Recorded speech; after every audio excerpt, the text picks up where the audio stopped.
She's a funny old broad. She keeps you guessing. Well, hello there, everybody.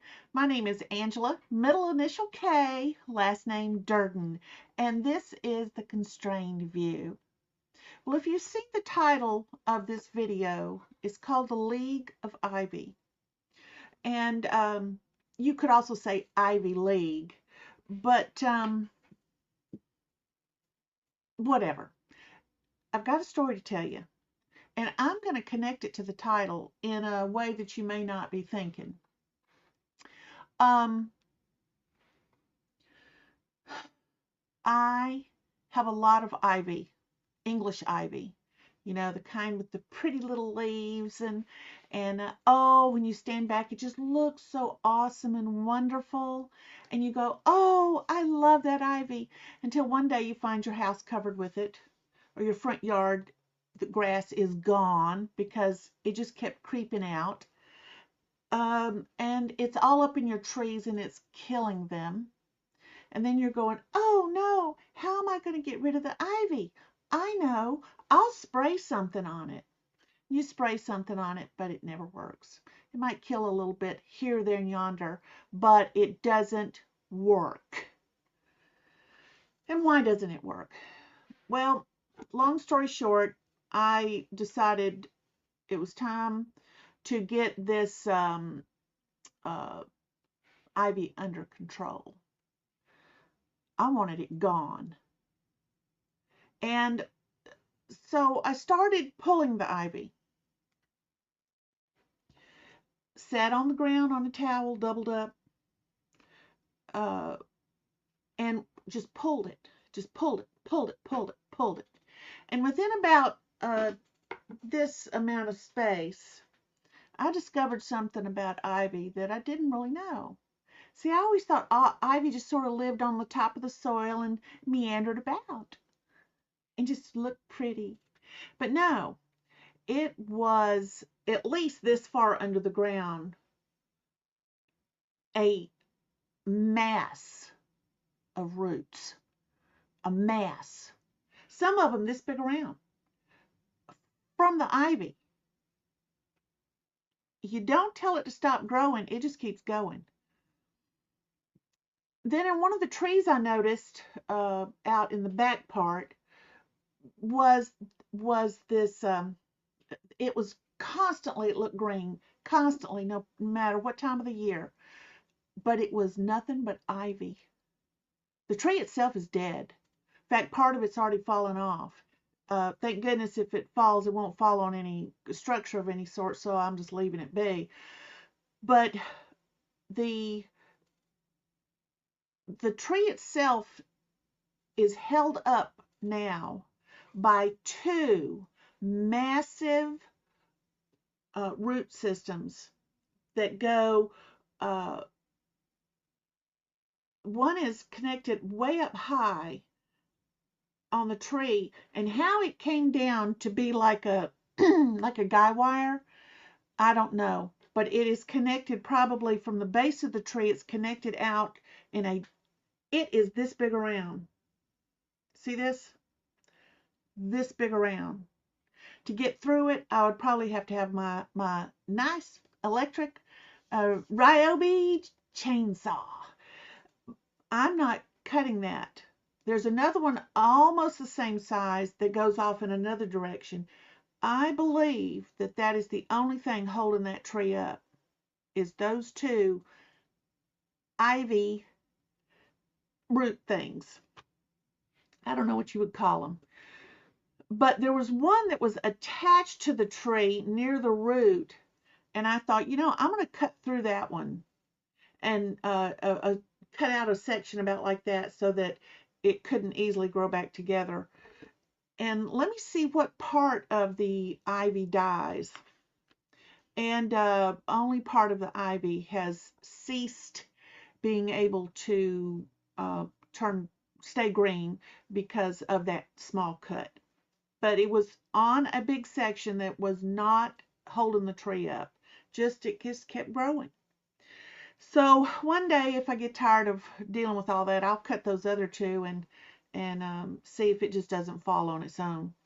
That would be such fun. And I'd have more fun with my electric chainsaw cutting stuff up. But it takes hours to clear ivy out so that it doesn't come back or doesn't come back easily. And I've worked on my front yard and in the back part of the yard, getting this ivy under control, showing it who's boss. It's not the ivy at the top that's the problem. It's the roots that it's attached to. And if you don't get that root system out, you might as well just stop pulling what's on the top. And no poison can kill it. It just can't be done. Not successfully all the way done. I have been working on this stuff for 5 years now. 5 years. And I just put a little bit at a time, And while I'm doing that, what is happening is in this one area in the front, well, 2 areas in the front, there was monkey grass. And you know, I love monkey grass. It gets all high and it's got these green things and that. But the monkey grass that was interspersed with the ivy wasn't robust because the ivy was stealing all the nutrients, sucking the soil dry, let me tell you. What I found was that as I started taking the ivy, digging up the roots and everything out from around and under the monkey grass, wherever I would clear it, the monkey grass would go, sweet, now we can grow. And poof, up it's been popping, and it's looking so good. Take out a little bit, monkey grass, take out a little bit, the monkey grass, take out a little bit, the monkey grass. I don't take it all out at once because I don't want this, as it gets rained on, I don't want there to be a massive mud that comes down this hill towards where I walk. So I do a little at a time, and it's working great. I also did the back that way around the pool area. It's looking awesome. But you have to get those roots. Now, why am I talking about this? Well, it's because of, let's see, there's Harvard and Yale and Princeton and UPenn and Brown and Columbia and what are the 7 sisters that they call them, that the 7 female colleges? I don't know. All these Ivy League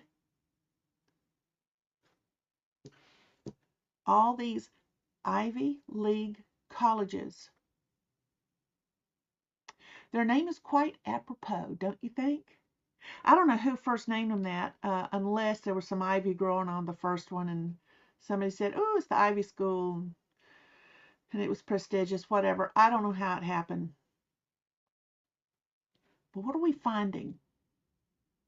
We could spray a little ideological poison on some of it, and part of it goes, oh, withers down. But you see, it is still connected to the root system.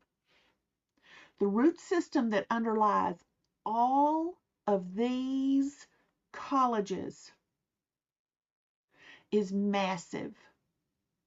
It's thick and it is robust.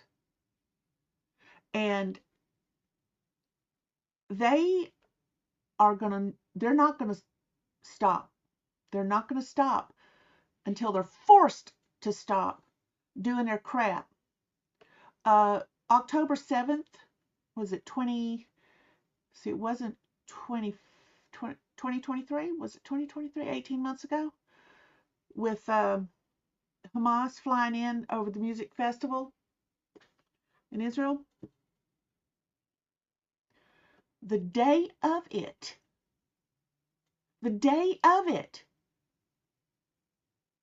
protests broke out in these places, these Ivy League schools, in support of Hamas murdering students.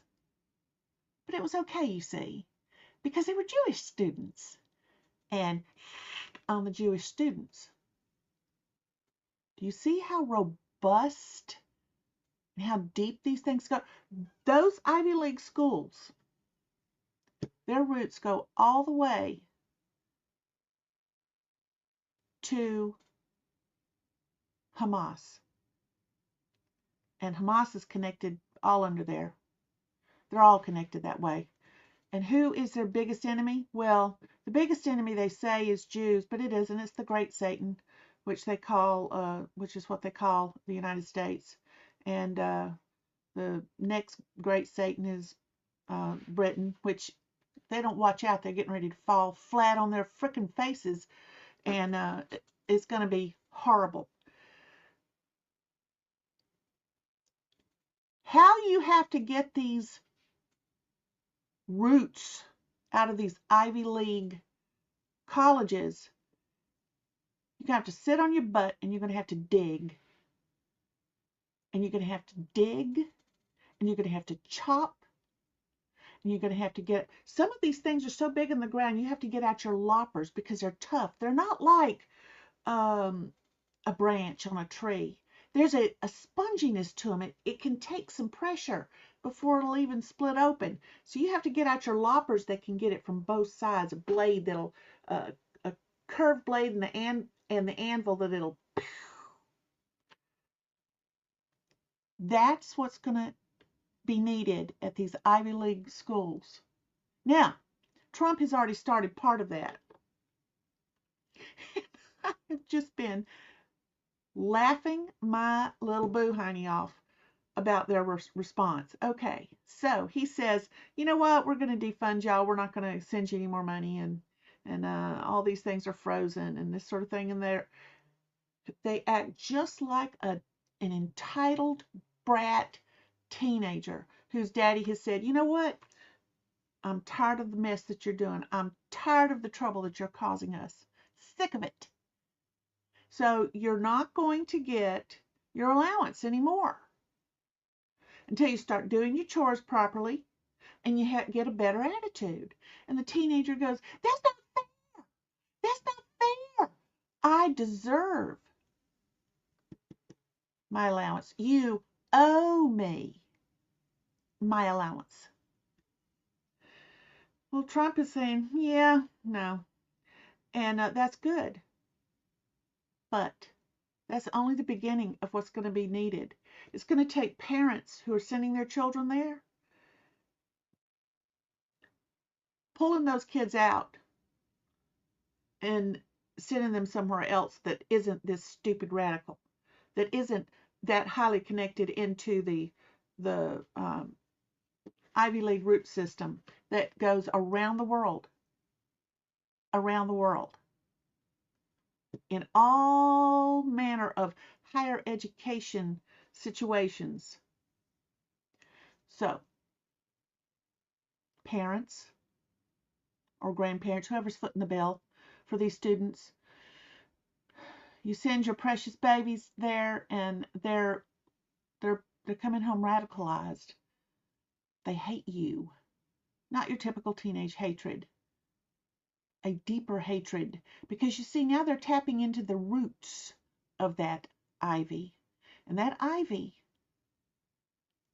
chokes the life out of everything it touches.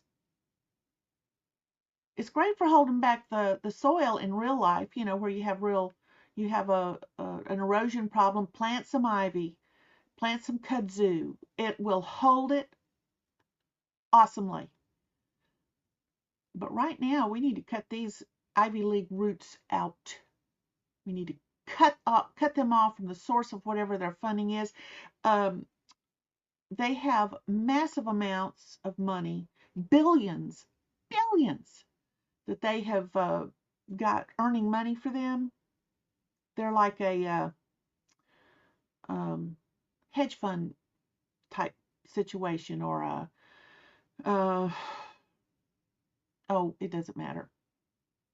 Any of those things where they can earn money. Well, they can just start paying their own way if that's what they want to do. Taxpayer money is not theirs to be used anymore. And if parents want to keep sending them, what is Brown, $90,000 a year? I don't know what the rest of them are. Um, but you know, they're pretty expensive. And only the best of the best, you see, the cream of the crop, the ones with the moolah, can afford to go there. And all they're doing is sending their children into these things to where they will be radicalized to hate the very person paying their bills. What's the point? What is the point? So do your part, parents. Stop, and alumni, stop paying your dues to, um, help them raise funds. They don't need your money anymore. No, they don't. No, they don't. Not at all. At any part do they need it. So think about this ivy the next time you drive by and you see this beautiful yard, all these trees you see, and they've got all this ivy, and you go, oh, they don't have to rake that. It's so pretty. But it's going to eventually kill those trees because those roots choke.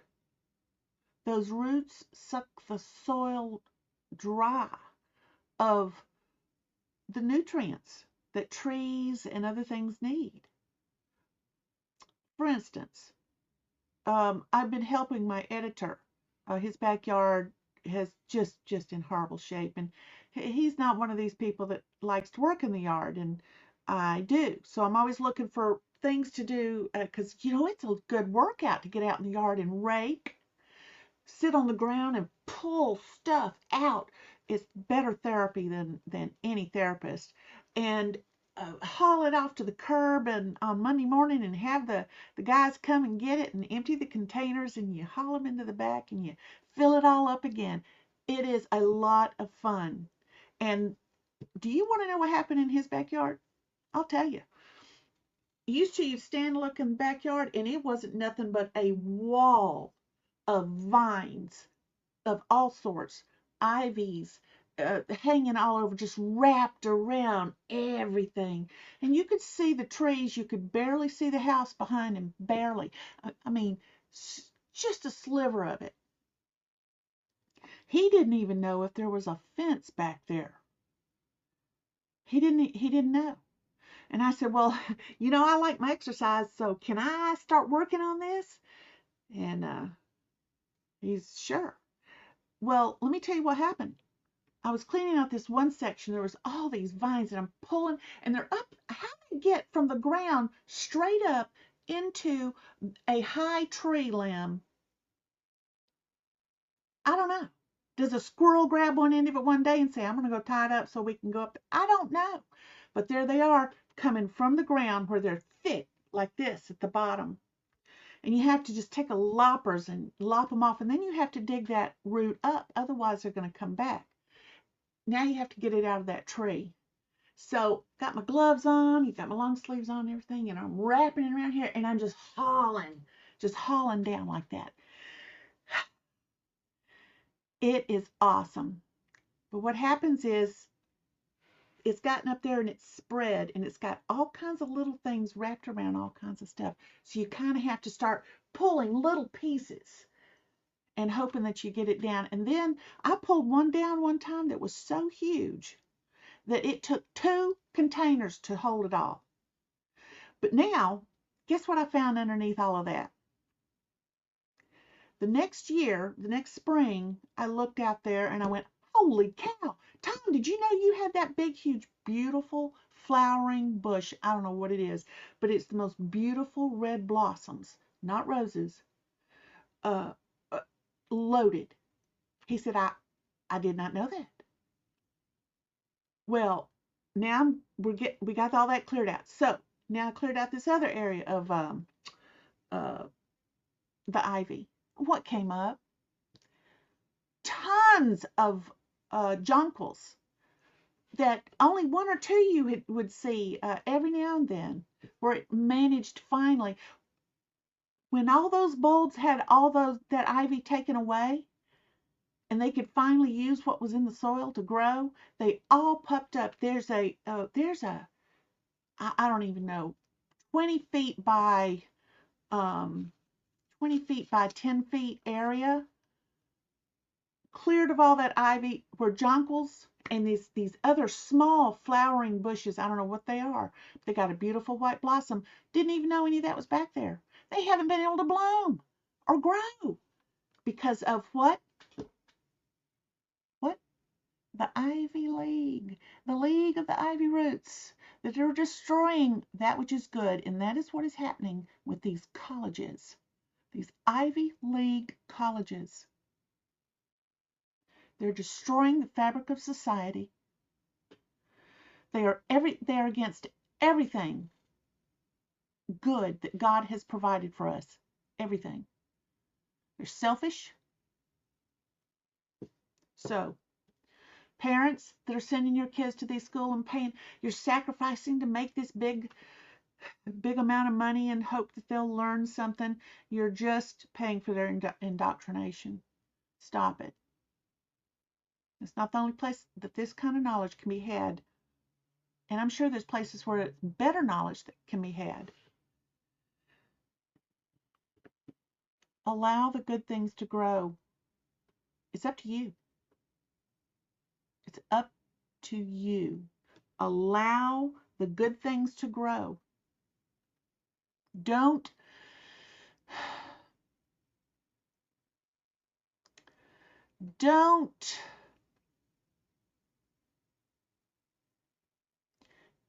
sit around thinking somebody else will do it. Get you a couple of towels, raggedy old towels, metaphorical, of course. Sit on the ground and start ripping the roots out of the Ivy League colleges. You're going to feel better. You'll be exercising your conscience to better know how to deal with these people. Pull them frickin' roots out. Just pull them out. I don't care what you have to do. Stop giving them the money. Stop sending your kids. It's not nice. Listen, you guys. This was the league. We could be the League of Ivy Pullers. Right? The League of Ivy Pullers. I like that idea. See you guys later. Have fun. She treats you right.